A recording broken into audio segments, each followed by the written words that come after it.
I gotta figure out how to prop this in the right spot. While I talk to y'all, apologies if y'all tired of this topic. I was gonna do something new.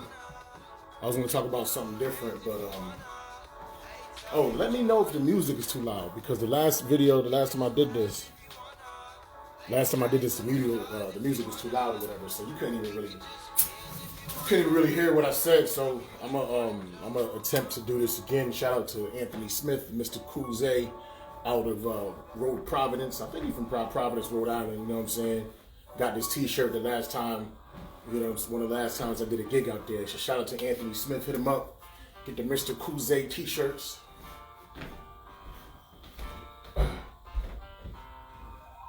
And a quick disclaimer in the title because I see that a lot of people. Give me 1 second. Move this shit out the way. A lot of people lack focus and attention, or you know what I'm saying. You'll be trying to talk about a topic objectively, and then they try to turn it around on you and try to insult you or what have you. You know what I'm saying? Try to shame you when you're just reporting. You're just reporting on something that you see and something that you consume. So, just like it says in the disclaimer, I'm not a relationship expert. I'm by no means a high value man. I plan on being a high value man, but I'm not a high value man. I'm not a relationship expert. I'm not in a relationship with anybody, you know. But I do watch different YouTubers with different ideas, and I just give my objective opinion. And if I feel like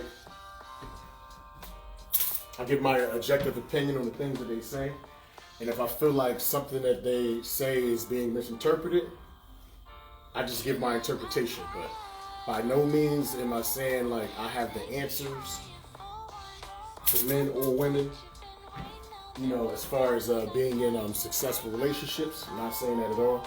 By no means am I saying I'm a high value and I'm above anybody else. Listen, you don't have to be an expert to give your interpretation on what somebody is saying. You know, you don't have to be like a guru to give your opinion. We're all human beings. We're all sentient. We all have consciousness. I would assume we're all adults.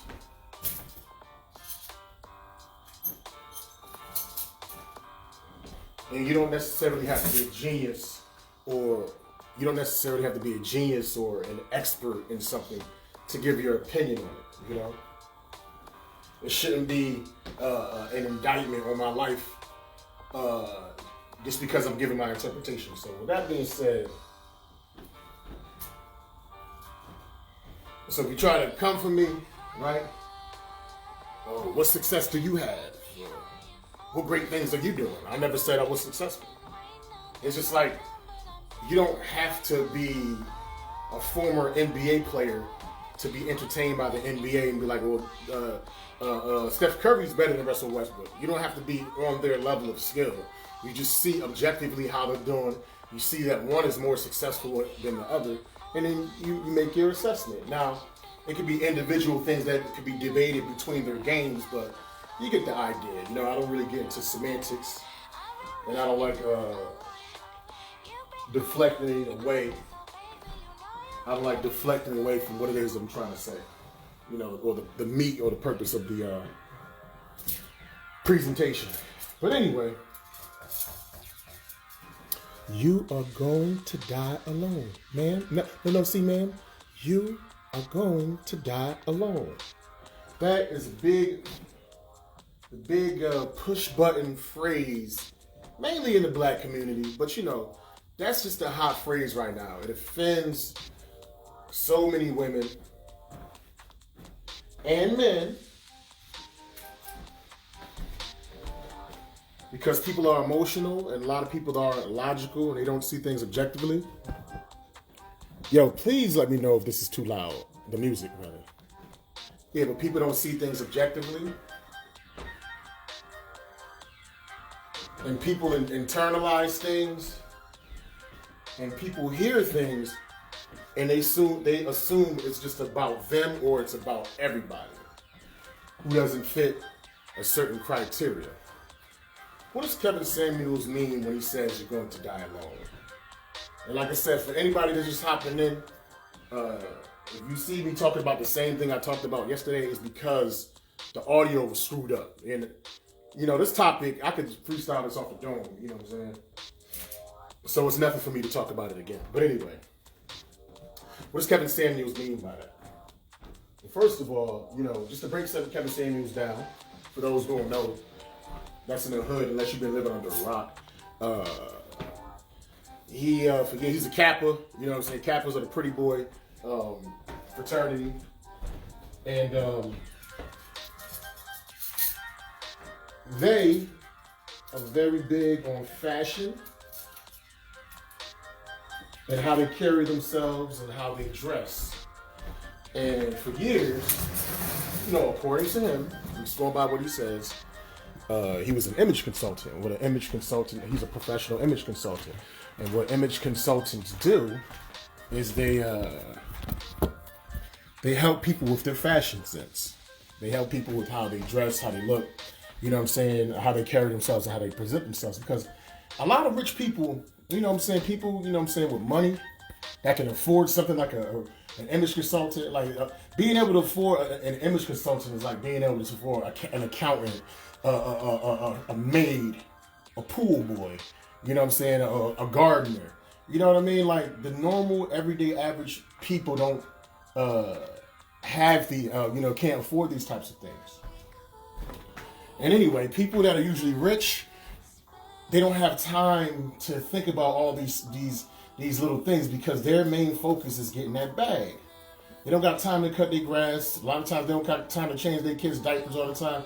They don't got time to even cook their dinners. They pay other people to do these things. And one of the things they pay people to do is to give them advice on how, you know, on their fashion.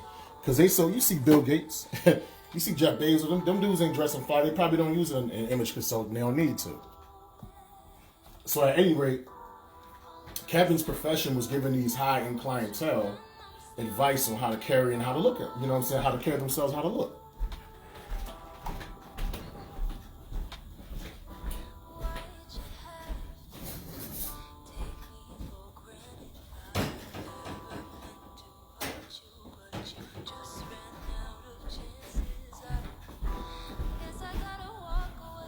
Now, when you're dealing with a certain type of client in a certain type of situation, especially the majority of men, you have conversations come up, like in a barbershop. Conversations come up, and usually the conversation of relationships and women comes up. And after a while, when you're dealing with a certain type of client and clientele for a certain amount of years, you start to pick up and understand on the qualities and things that they like in relationships and they like in women. So he will help them with their style. They in turn would give him information as far as like what they like in women. You understand what I'm saying? I'm not saying Kevin Samuels as a matchmaker. I don't say that. He has a certain high end in clientele, and he knows the type of women that this high end clientele likes. Hey, shout out to Will Barron, my big brother Will, fellow Noop. Well, I'm not a fellow Noop, but I'm saying as far as Kevin saying, shout out to the Noops. But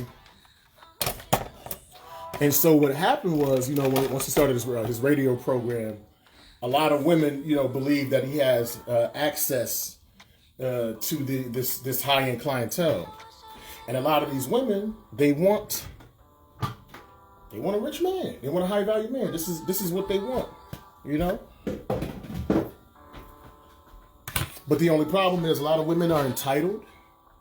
A lot of women they don't feel like, a lot of them don't feel like they really have to do anything in order to land somebody that's successful. All they have to do is like him and have a vagina. They don't got to work out. They don't have to be pleasant. They don't have to be nice. As far as your money doesn't really matter, because A man that got a certain type of income, man, he doesn't mind taking care of his woman. He doesn't mind that at all.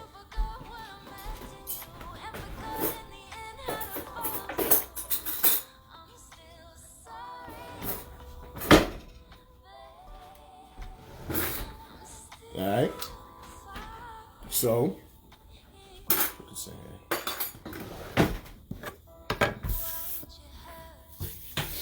but the thing is, Kevin attracts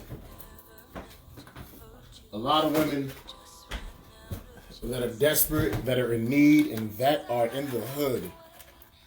What's going on, Rocky Rockstella? And the reason is, in the hood, we starving, yo. Let's just keep it.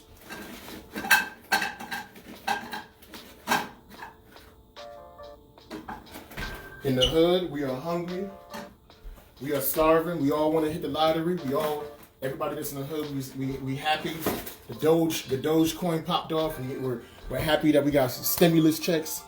You know, we all trying to be saved though. You know.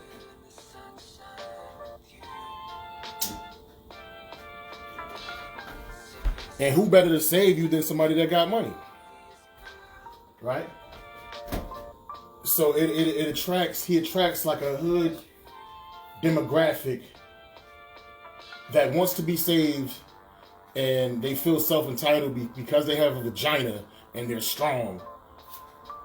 That these men that make over $100,000 a year is just going to go in the hood, reach out and grab them and save them, and they're simply not qualified. So what Kevin Samuels says that you are going to die alone. No, listen. If you keep thinking this way, you're going to die alone. There's a caveat to that. It's like, if you have ridiculous standards and you don't have a willingness to be realistic with yourself and be more open-minded and broaden your search and your horizons, you're going to die alone. And this doesn't just apply to women. This applies to men too. Like, if I had the mindset, you know, especially like where I'm at in my position in life right now. If I had the mindset, it's like, yo, I'm only gonna marry a chick that look like Rosario Dawson or J-Lo in her prime, or Halle Berry in her prime, or AJ Johnson from House Party, because she was chocolate, but she one of the baddest chicks ever. Period. And if my mindset was, you know what? I ain't marrying no chick unless it's got AJ Johnson in her prime. That's it. As a man is different, because if I get my paper up and my status up, you know, regardless of how old I can get, I could potentially get that. You know what I'm saying? But let me take the analogy even further to make it make more sense. If I say I only want to date a 22-year-old, 23-year-old AJ Johnson in her prime, that's the only thing I'll settle for in life. This is the problem. Like, the AJ Johnson in her prime doesn't exist. She's old now. That person doesn't exist. So I'm gonna die alone because I'm limiting myself to some shit that's impossible that I could never reach. Some of these women are striving for something that's impossible that they are incapable of reaching. And they don't have it. They scoff at the idea of average. I mean, you know what though? When you hear average though, it does have like a condescending, tone to it. So I can see why people take offense when they hear it. I get it. I totally get that. I get why people take offense when they hear that you're average at best. So I thought of the word. There's like a better word he could use. Y'all hear this music playing? Let me see something. I don't know. Yeah, I just turned this up. I'm gonna turn it back down. I don't know how this is gonna sound. Like, hopefully this works out. If I got to do it again, I'll do it again. Whatever. But instead of saying you're average, I think there's a smoother word that he can use, like adequate. You're adequate. You're adequate, or median, like the median income, or you're adequate. But when you hear average, like average grades, like if you had average grades in college, you're just getting C's. Like this, it's not really impressive. It makes you pass. You know what I mean? But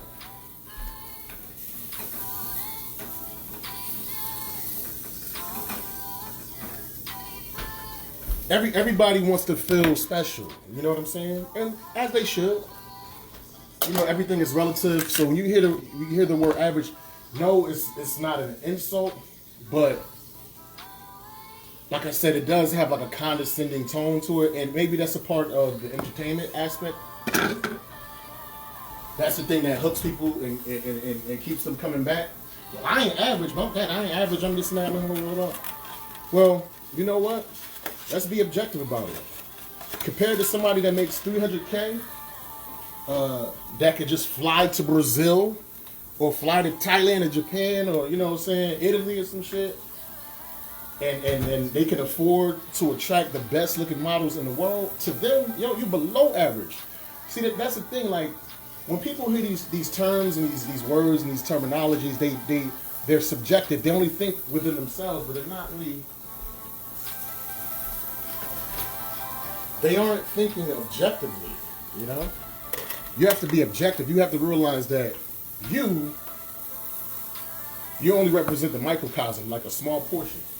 Shout out to Onika. Shout out to Onika McClain, comedian Onika McClain, who said people that use microcosm sound stupid. That's funny. But you only represent a microcosm, so you can't.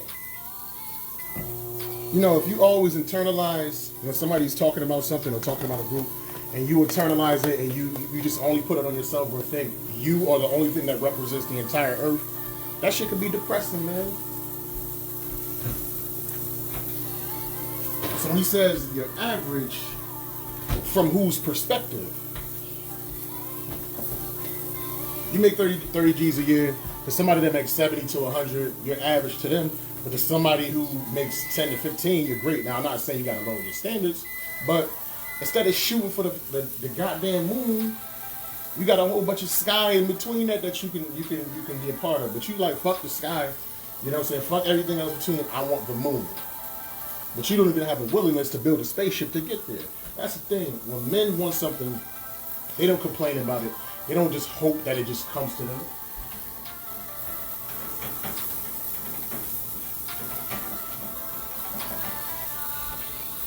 We build and we make that we build and we make that shit happen, man.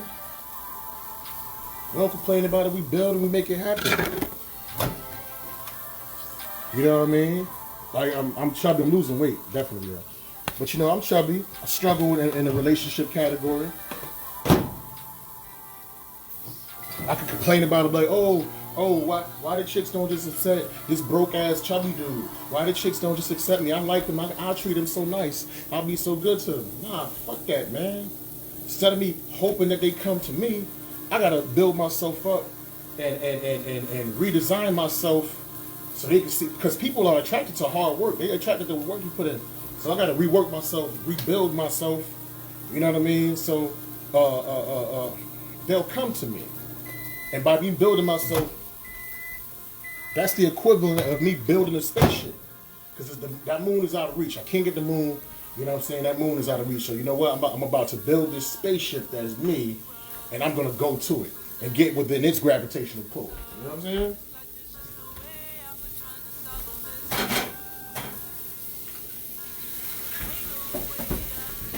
Alright. Last couple days I did 2 pieces of toast. I'm gonna try to be good. I got eggs, I got sausage, I got a little bacon. All those things have no carbs, right? Only thing I have carbs is this raisin toast, which is delicious.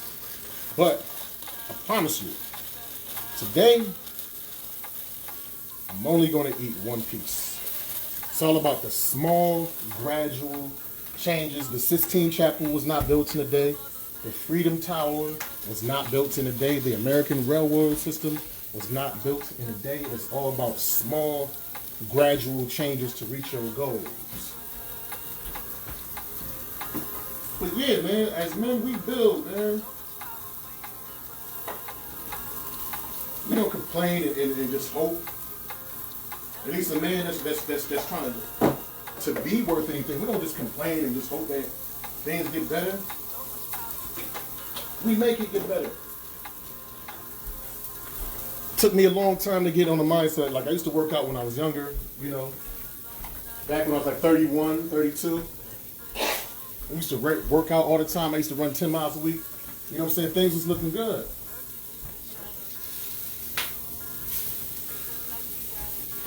For whatever reason, I fell off my square. Stopped working out. Started drinking a lot. You know what I'm saying? Gained 50, 60 pounds damn near. Gained a whole bunch of weight. My lady count, or at least the quality of women, went down. Motivation was down. Blood pressure was up. I wasn't building with myself, and I was just hoping that something would click in my head and something would change, but that's not how shit works. You got to go out there and make it happen, man. I don't want to get off too much of topic and not make this about me, so let's get back on topic. So when he says you're going to die alone, all he's saying is if you have a closed-minded mentality and if you have delusions about yourself and your appearance, but you want this certain type of caliber of man who would never even piss on you if he was on fire, they wouldn't even notice that you were burning.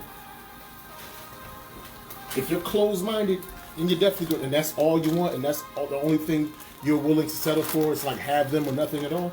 That's what he means when he says you're going to die alone. If your only focus is on 10% of the population as far as dating wise, if that's your only focus, the 10%, and the 10% don't even notice you ever,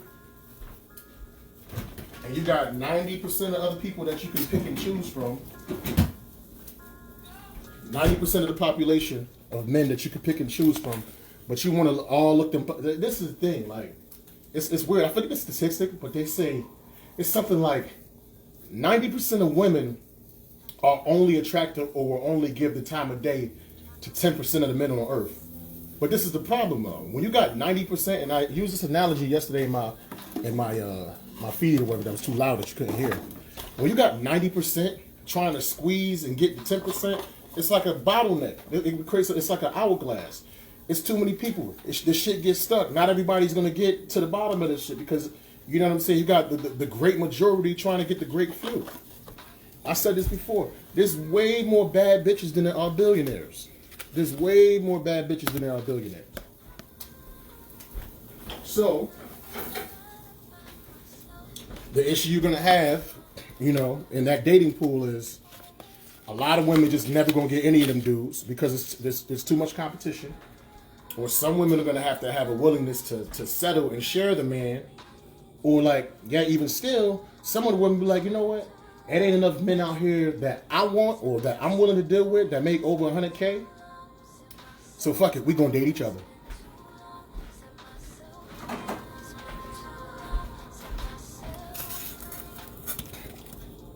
And that's what happens, man.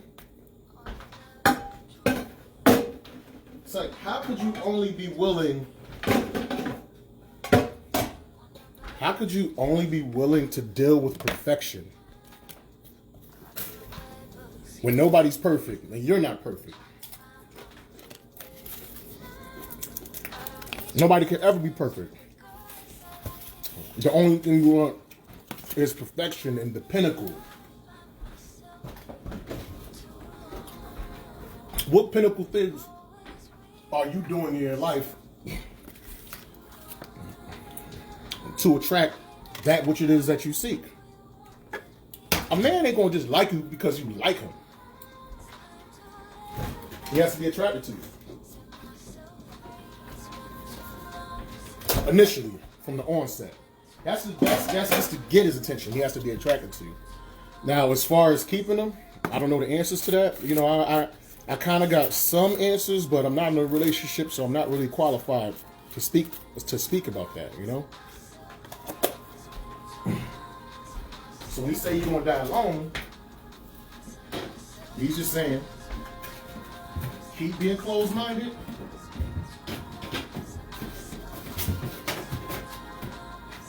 Keep overvaluing yourself. Keep thinking you're greater than you, much greater than you are. You're gonna pass up on a lot of decent men. Like I don't, like I said, the average thing is it triggers people. So I'm not gonna use the word average. I'm not gonna use the word average, but you're gonna pass up on a lot of adequate people. You got the sub-adequate, you got the adequate, and you got the highly, you know, or the high value. You got the adequate, sub-adequate, and you have the high value. And most of us are pretty adequate, which is another word for average. But like I said, adequate just it doesn't sound adequate doesn't sound as condescending.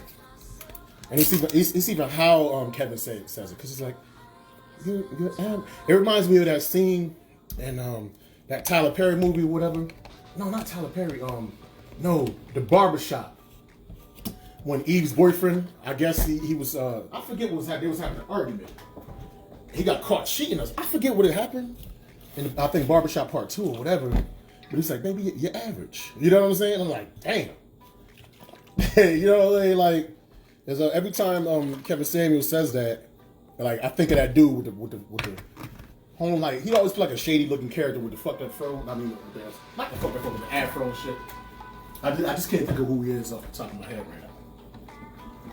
But yeah, you know, average definitely has a condescending tone, but I understand for the purposes of entertainment and for keeping folks to keep coming back, you got to keep using that phrase.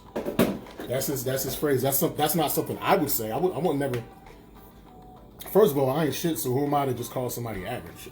You know, I ain't shit. I mean, I could, but you know, I feel like I gotta be doing a little bit better before I start slinging my dick around like that, talking shit. But it's entertainment. So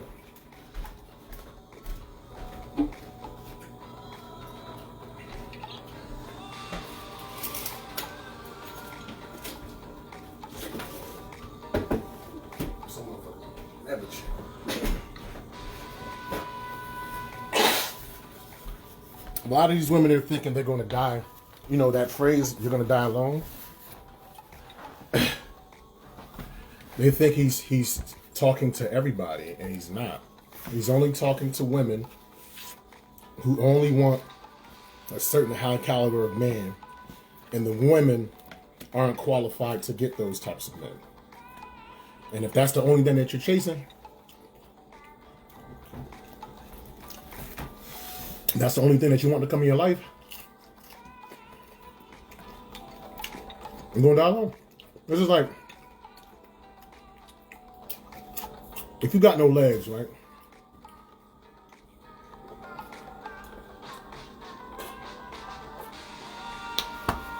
And your dream is to be a starting point guard, not in the wheelchair league, but in the NBA. And you refuse to accept any job in life unless they let you become a professional starting point guard in the National Basketball. And so not even the backup point, starting point guard. And you have no legs, straight up at the wheelchair.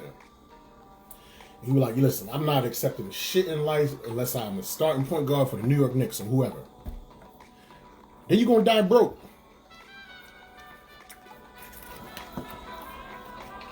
There's a big if that a lot of these people miss in what Kev said. Because if you broaden your search, if you were more reasonable, if you gave a wider range of individuals a chance, then you lower the probability and prospect of you dying single. Mm-hmm. Yeah, I might think I hate fat women. Or hate since I talk shit about all kinds of people. Because I'm a comedian. I date all kinds of people, man. I love who loves me. As long as you keep yourself clean. Dirty fingernails is a major turnoff, y'all. I recently had a date with somebody that had dirty fingernails. I'm done with that motherfucker. If your fingernails are dirty, what the hell else is dirty? You had time to get that shit right. You knew I was coming through. You gonna have them dirty ass nails?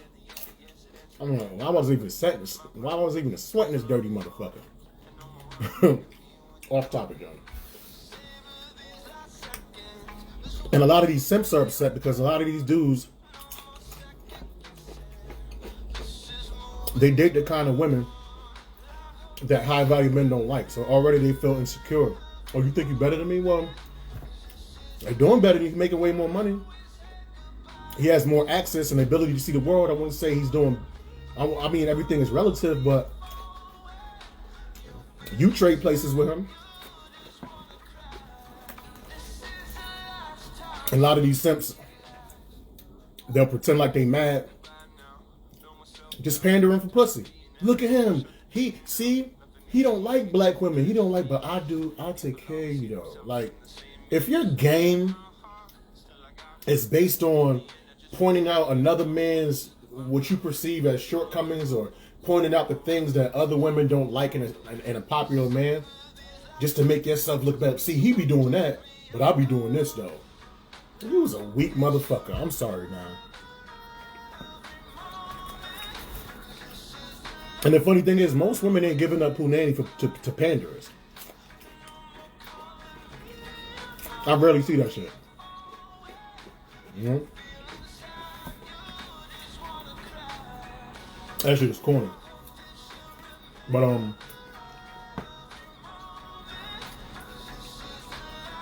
yeah, but the simps, they're not really mad. Well, some of them are mad because they got like fat mothers, whatever. But like, Kevin ain't talking about fat old ladies that's trying to get rich men. He's talking about young women on the come up. They call him and say, "How can I get these rich men?" And he asks them their stats to see if they match up.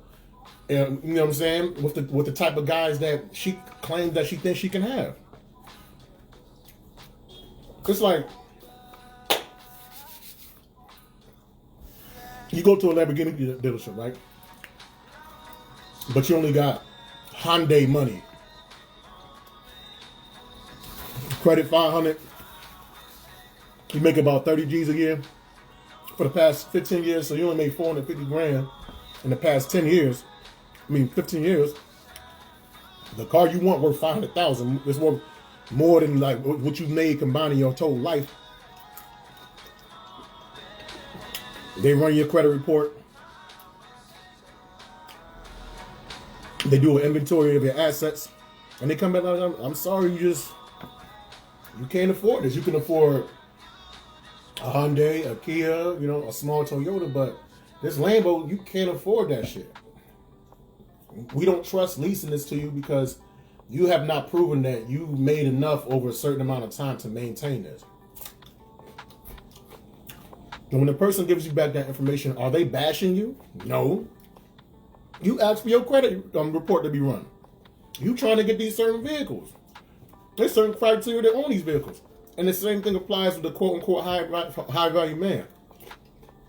And I'm going to keep giving my disclaimer throughout.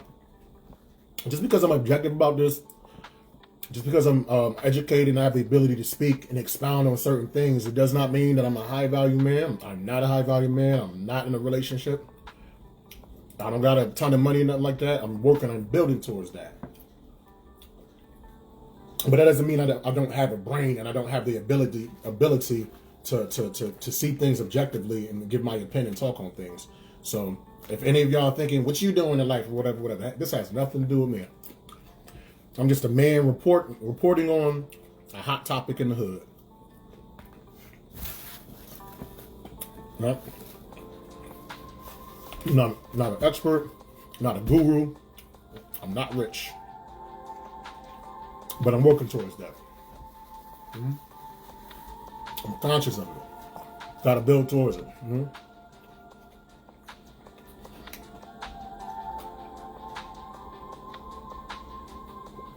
So, a lot of women are upset because he's thinking, they think he says,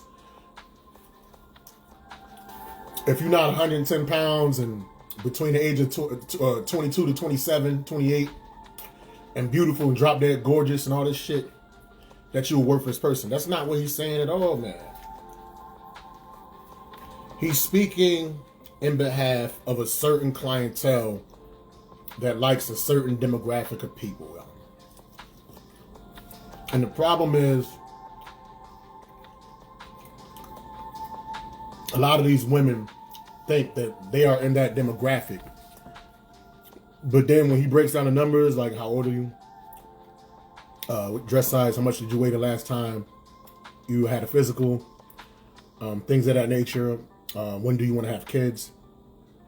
These are specific questions that pertain to what these high value men want.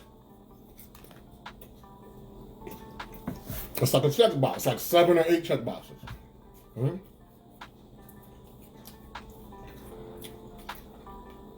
And let's say you need at least 5 or 6 of those to put you in contention to get the kind of guy that you want. If you only got 1 box checked and this other chick got 5 checked, who has the better chance of getting what they want, as far as from the type of man that they want, or getting the type of man that they want? It's never personal. It's nothing personal at all, man. But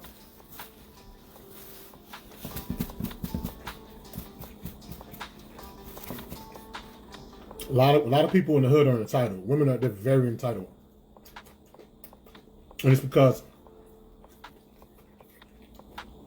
men are thirsty. So many of us are trying to smash and doing anything by any means necessary, gassing these women up and telling them anything just to pump and dump them, that their egos they're off the chain, man.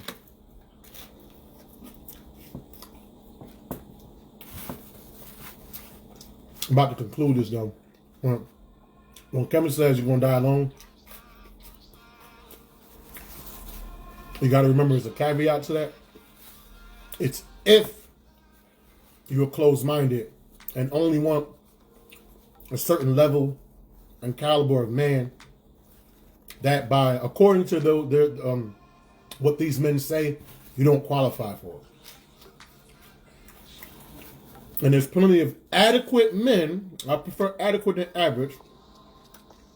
There are plenty of adequate men that if you gave them a chance, you can live like the rest of your life happily and comfortably. This one chick, man, on Kevin's last video, she was saying, she lived in like Manhattan or something like that, and the type of man that she wants needs to make like $300,000. And she was cute or whatever, but like people that make that kind of money, for the most part, she's not gonna be the first choice or the first option. And not only she was cute, but she just had like a flippant, like sour attitude. It's like, why would I make this kind of money and bust my ass for years to just deal with somebody that looks adequate? They're not fine, but they're cute. They're not drop dead gorgeous. And not only that, they're just not cooperative and they're combative and snarky. It's like, unless you're into that type of stuff and you're a cuckold and you're like a sub and you like to be dominated, you have that group of individuals, but that's a small demographic of the population. I'm just talking about how most individuals think in the vanilla world. Why would I want to deal with the struggle?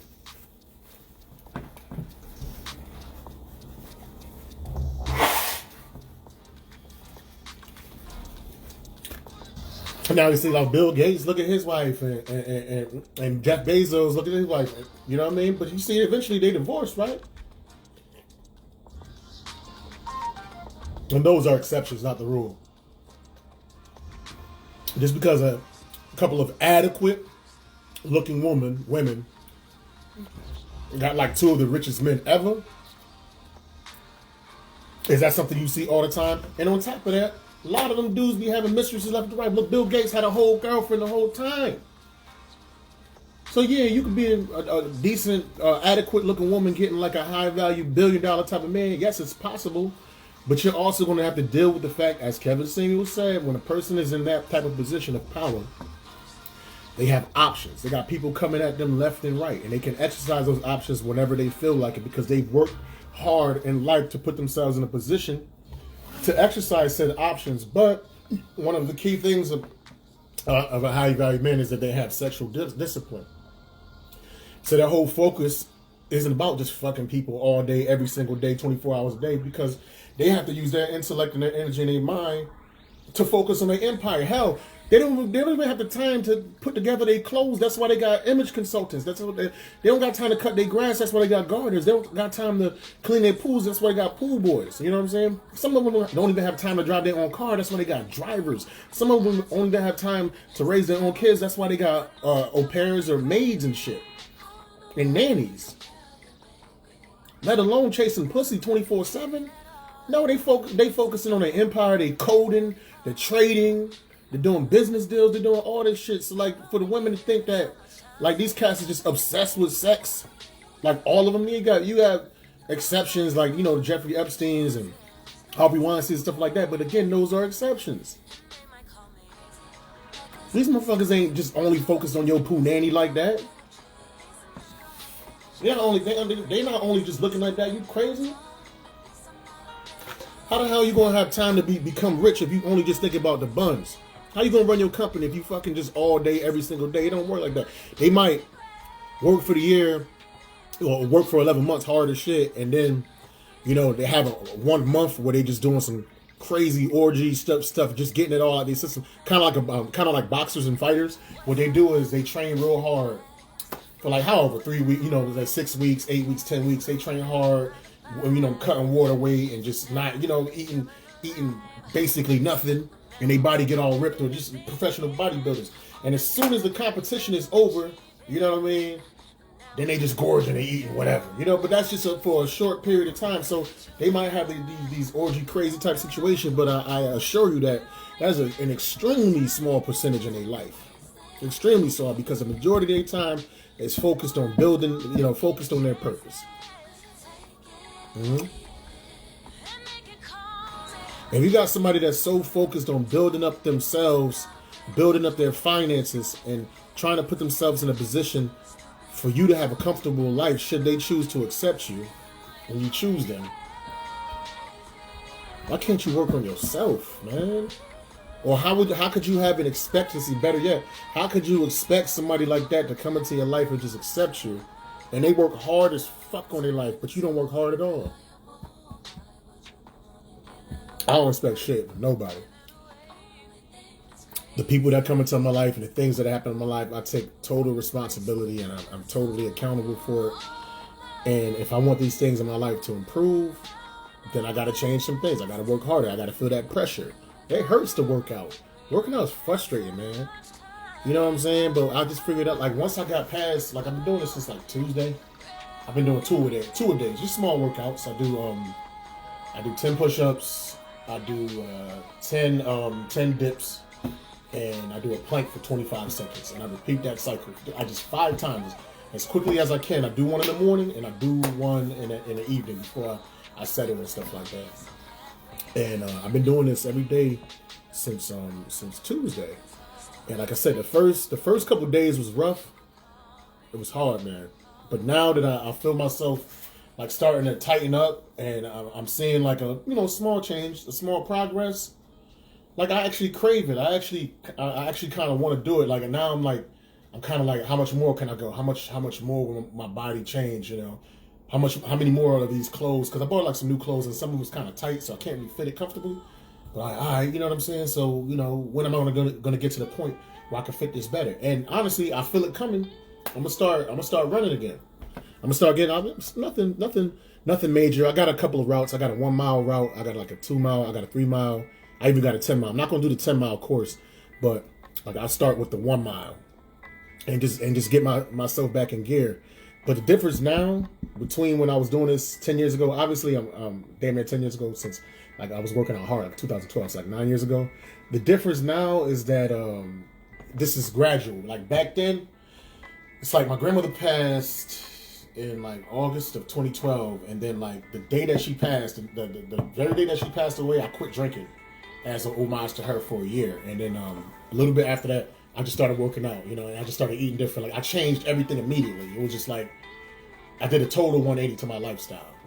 But for me, that wasn't realistic, because it was such a harsh, abrupt change that it was something that I was just waiting to be done with.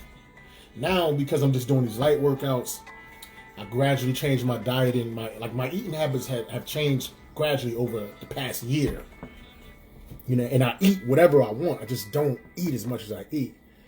So I think this mindset is gonna be a lot more sustaining because I'm just not going as hard, man. You know what I'm saying? Like I'm being more gradual. Like if you get out of shape, you get fat or what have you. It's not something that just happens overnight. It's something that happens gradually over time. You don't even notice it. A pound here, 3 pounds here. You don't notice it. By the time it's like hair loss. By the time you realize it's too late. You know what I'm saying? Like, damn, I gained like 40, 50 pounds, but you gain like 2 or 3 pounds and you're comfortable. You don't imagine. You gain like 2 or 3 more pounds, you're comfortable. You're not even thinking about it. And then eventually, it's just like, oh shit, 40, 50 pounds. So I'm reverse engineering that.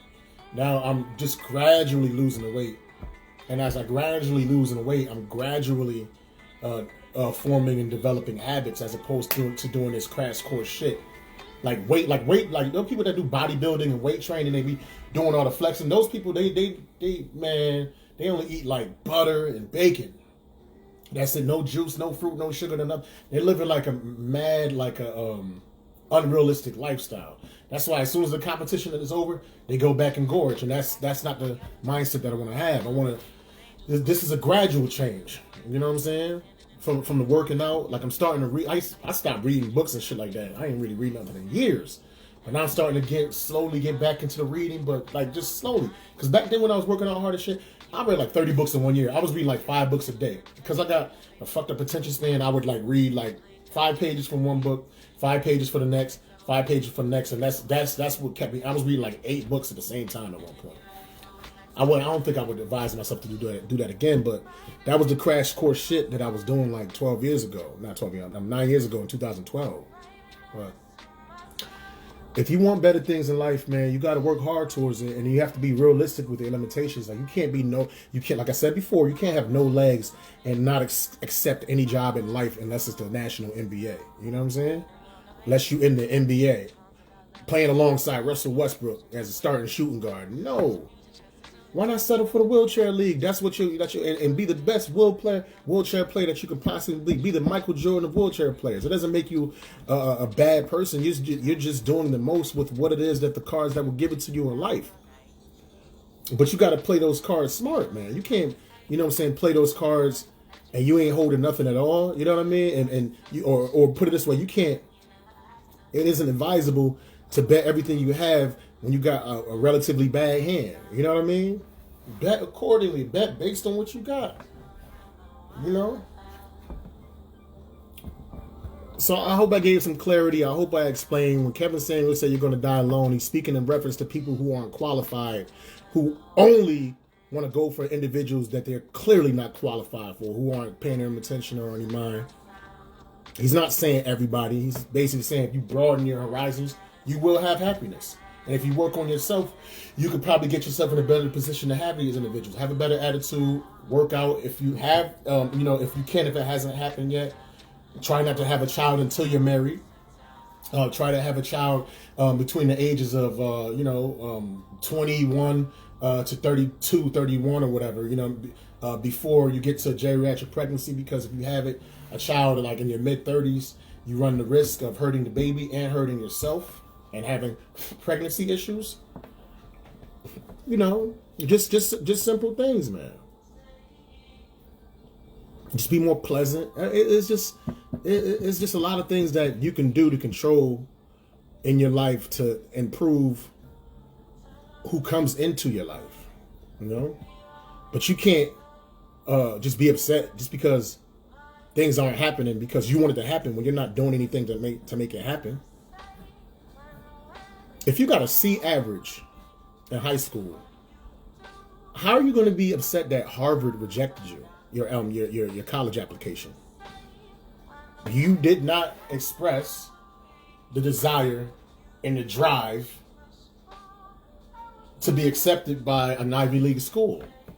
So you have a C average, but you're upset that Yale, MIT, and Harvard don't accept you. And y'all should accept me because I know I'm going to be a hard student and I'm going to work hard and blah, blah, blah. Man, but you didn't prove that during your high school years.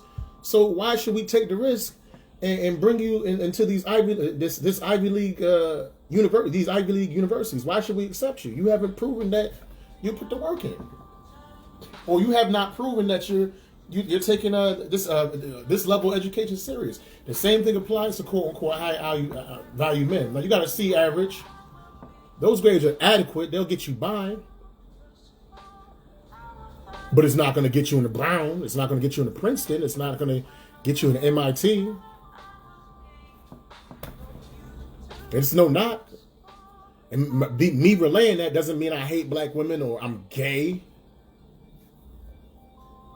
Ad hominem attacks. You speak the truth to people. It stings. They get upset. They feel emotional. The first thing they want to do, lash out. So what you doing? What make you so great? I never said I was great. I'm just good at speaking. I'm educated. I'm good at speaking. I'm good at logic. You know what I mean? I have a way with words. I know how to break things down. I know how to see things objectively, but I have to apply like these skills into myself. There's plenty of geniuses that are homeless. There's plenty of bums that can give you great sage advice, but you know, they can't follow it for themselves. Some of the best quote-unquote relationship gurus struggle in relationships. Steve Harvey, Derek Jackson. Shit, even Kevin Samuels went through 2 divorces. He never really explains, you know, why he went through the divorce. But if you also notice, Kevin Samuels never tells a woman how she should keep a man. He only tells the women what these high-value men are looking for when they pick women. But he doesn't say how they maintain the relationship. Never says that. And he never claims to be an expert or a guru on that. He just knows what they want. Hey, but that's all I had to say. I will holler at y'all. Hopefully the music wasn't too loud. I have no idea. We're going to play this back and we're going to see how it go down. Hashtag everybody need more green. Stop trying to pander for pussy. You know Kevin Samuels ain't talking about everybody. He's not talking about all black women. And ladies, you know, broaden your horizons a little bit. He's not just talking about you. He's not, instead of thinking average, just think adequate. And there's nothing wrong with just being adequate. There's nothing wrong with that shit. I'll holler at y'all. Hashtag everybody need more green. Deuce.